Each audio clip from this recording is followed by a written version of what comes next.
A blue wolf took as his spouse a fallow doe. They settled at the head of the Onon River to raise their offspring, and there were born the Mongols. So begins my life's work, the secret history of the Mongols. I have been selected to compose this epic because great events are about to take place. We are going to leave Mongolia. I have lived always on this frigid, dry, and endless steppe. The tribes here squabble like vultures, fighting over the desiccated corpse of a marmot. We fight over limited resources, scarce water, few trees, sparse grass for our herds to graze on. A wise and dangerous man named Temujin means to change all this. He says that if the tribal conflict is to end, the Mongols require but two things. First, we need green pastures for our herds. With more to go around, there will be less competition among tribes. Second, we are a culture of warriors. We need a common enemy with which to do battle. To meet both these needs, Temujin has come up with the most modest of schemes, to unite the tribes and go to war with anyone who stands in our path. How, we ask him, how can nomadic horsemen in felt tents embark on a campaign of world conquest? Temujin replies that we will not fight as warriors, but as a unified army. We fight not for personal glory, but for the glory of the Horde. And with those words, the name of Temujin has passed into almost obscurity. His name is replaced with the title, Great Khan, Genghis Khan.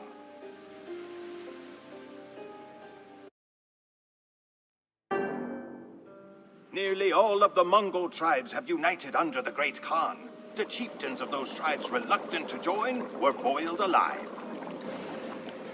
Each day, new faces have taken up the bow. Unfamiliar hands hold the 9 bands of yak hair that has become Genghis' standard. There are more men and horses gathered in the camp than I ever knew existed. Horse archers and lancers, men in leather cuirass and silk armor, all lift their heads upward to the platform from where Genghis speaks. The Great Khan calls himself the punishment of God.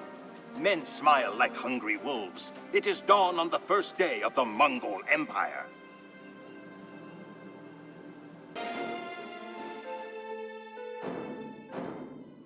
Winter has come to the steppes. The earth is frozen hard as bone, and the only movement is the steam rising from the nostrils of men and horses. Only the promise of battle brings warmth.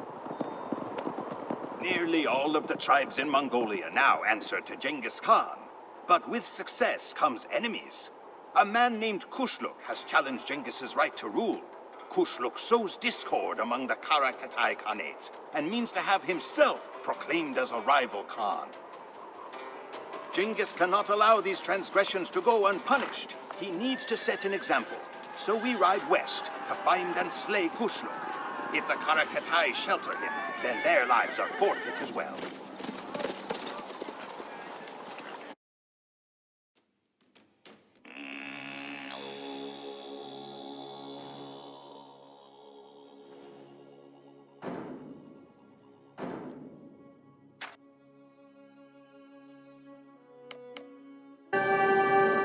Genghis Khan knows that there are weapons aside from the lance and bow. He is a master of mental warfare. Just as he has made an example of Kushluk, he makes examples of enemy lands. When we first encounter a new adversary, the Great Khan spares no one. We ride to the closest town, slay every living thing, burn down the city, sow the fields with salt, and make a mountain of enemy skulls. After that, the other towns are quick to send forth their emissaries, eager to placate the ravenous Mongol hordes.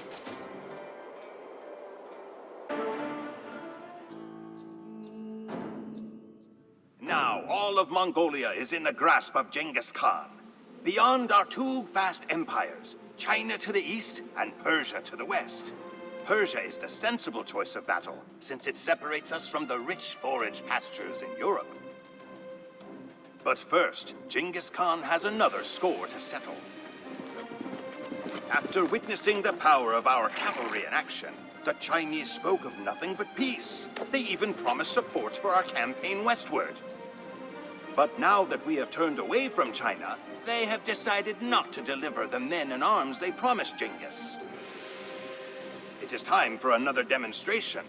Persia can wait as the Horde wheels east once more, and we prepare to march into China, the largest, most advanced empire in the world. It was a glorious slaughter. For years, visitors to China will be astounded by the mountain of human and horse skeletons that we have erected. Genghis's horde has gained one huge advantage by this invasion of China: technology. We now possess the knowledge and equipment to allow us to make siege weapons. We will crack open the Persian and European castles to reach the softer parts within. Genghis is pleased with our progress and with the legacy he leaves behind. His mother once ate wild onions and rodents to keep from starving. But the children and grandchildren of Genghis will eat off plates of Persian gold.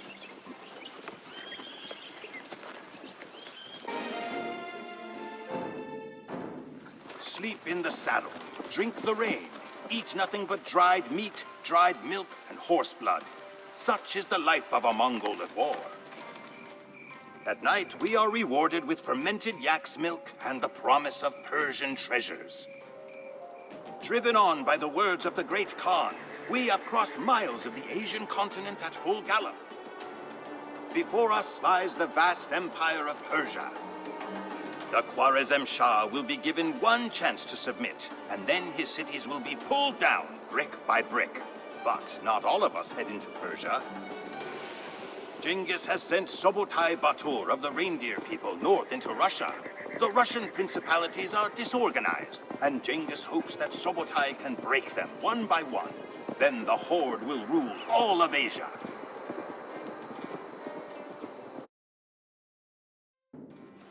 The Persian army numbered nearly 500,000 men, but was beaten by a Mongol army less than half that size.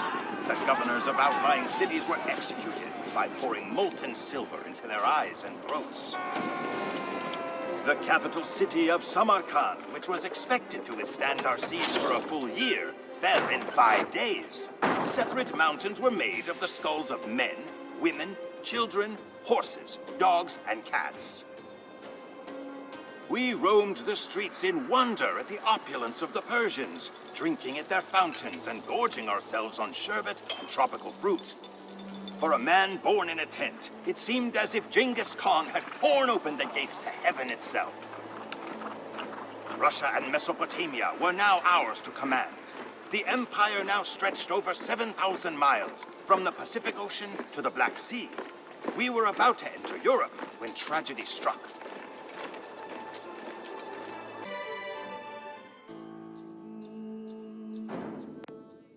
Old wolves do not die gracefully. Warriors their whole lives, they do not know how to live when they grow old and their fangs fall out. Such it is with Mongols as well. Genghis Khan was now 80 years old. On the night when we knew our glorious conquest was about to end, Genghis summoned his sons to his tent. They found their father shivering before a fire, delirious with pain. "My descendants will wear gold," he said. "They will eat the finest meals and ride the finest horses, and forget to whom they owe it all. A deed is not glorious until it is finished." And he refused to die until Ogedei, his third son, promised to continue the war.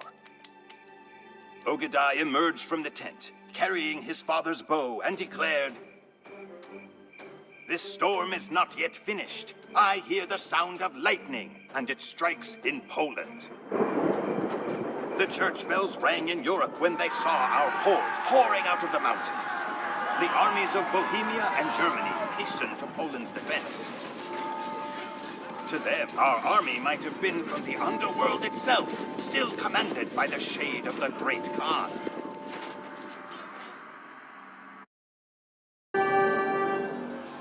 European knights fight as individuals, but Mongols fight as part of a united army. Laden down with armor, the Polish and Germans could not catch our quick-footed horses. Time and again, we fired flaming arrows at them, then retreated out of range. When the enemy cavalry pursued, we would lead them into an ambush.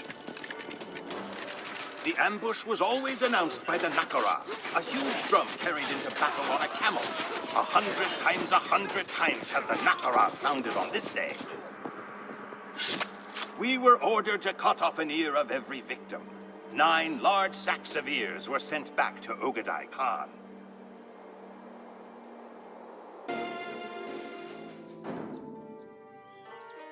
Only one power stands in our way. France and the kingdoms beyond are beaten from decades of crusades. If we break Eastern Europe, then it is likely that all of Western Europe will surrender. But to break the East, we must defeat Hungary. Hungary possesses the most formidable cavalry in all of Europe. They have not only the strength of European armor, but their horses are cousins to our own, having drifted in from across the Russian steppes. The Saho River that separates us from the army of Hungary is frozen, so we will be unable to deploy boats. Instead, the battle will be won or lost over who controls the bridge.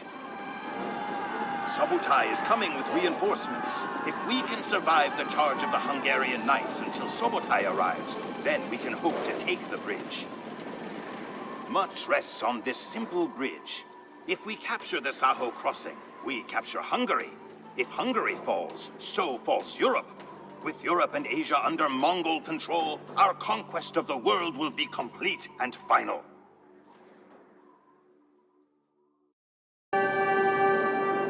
Nothing stands between us and the Atlantic Ocean. The Mongol Empire comprises 2 whole continents. Europe and Asia belong to the Hordes. Every place we have entered has changed forever with our passing. Russia, once filled with quarreling city-states, much like the old Mongol tribes, will forever be melded into a single gigantic empire. Genghis Khan forged the largest empire ever created in the life of one man. His body was carried back to the river Onon, where the legendary Blue Wolf and Fallow Doe once lived. He was buried in the ground, and 1,000 horsemen rode over the site to disguise it. Genghis Khan's final resting place was devoured by the steppes.